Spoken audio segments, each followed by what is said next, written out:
नमस्कार दोस्तों, आप सभी का हार्दिक स्वागत है। मित्रों, आज हम बताएंगे कि मनुष्य का भाग्य कब लिखा जाता है, कब उसकी मृत्यु होगी और कब कितना मिलेगा।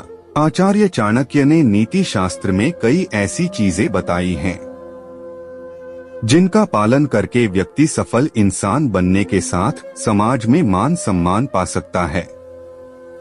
चाणक्य ने अपने नीतियों में कई ऐसी बातें उजागर की है जिन्हें काफी लोग मानना पसंद नहीं करते हैं। आचार्य चाणक्य ने अपनी नीतियों को बहुत ही सोच समझकर लिखा है। इन नीतियों से मानव जीवन को सही दिशा मिलती है। आचार्य चाणक्य ने मनुष्य के जीवन संबंधी कई बातों का उजागर किया है।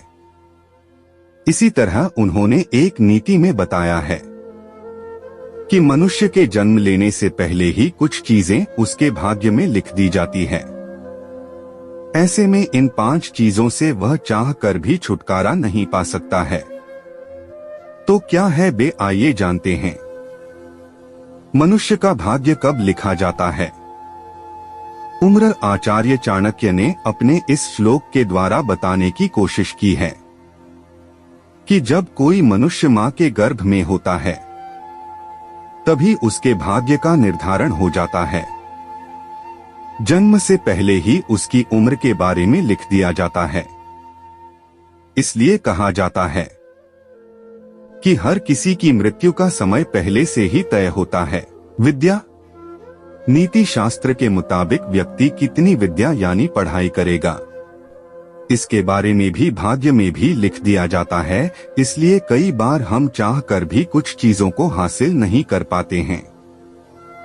अगर आप अपने भाग्य से आगे विद्या प्राप्त करने की चाह रखते हैं तो वह किसी न किसी तरह आपको नहीं मिल पाती है। वह बात अलग है कि कई बार आपकी इच्छा शक्ति इतनी प्रबल होती है कि ईश्वर आपके कठोर परिश्रम से अगर प्रसन्न हो जाते हैं, आपको दे देते हैं।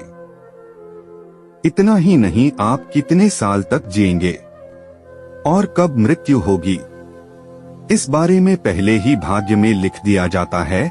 चाणक्य के मुताबिक मां के गर्भ व्यक्ति की आयु लिख दी जाती है कि वह कितनी उम्र तक जीवित रहेगा और कब मौत के आगोश में समा जाएगा।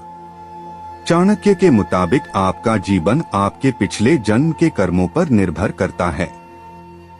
इसलिए गर्भ के समय आपकी तकदीर लिख दी जाती है। इसलिए हर व्यक्ति को अपने कर्मों की हिसाब से सुख दुख भोगना पड़ता है। ऐसे में आप चाहे जितनी कोशिश कर ले, अपने भाग्य से ज्यादा या कम नहीं पा सकते हैं। घर आपको कितना धन मिलेगा, इस बारे में भी आपके भाग्य में लिखा होता है।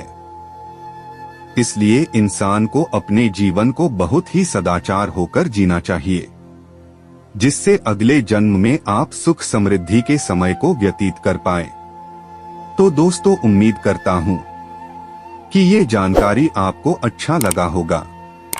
हमारे वीडियो के साथ अंत तक बने रहने के लिए आप सभी लोगों को दिल से धन्यवाद।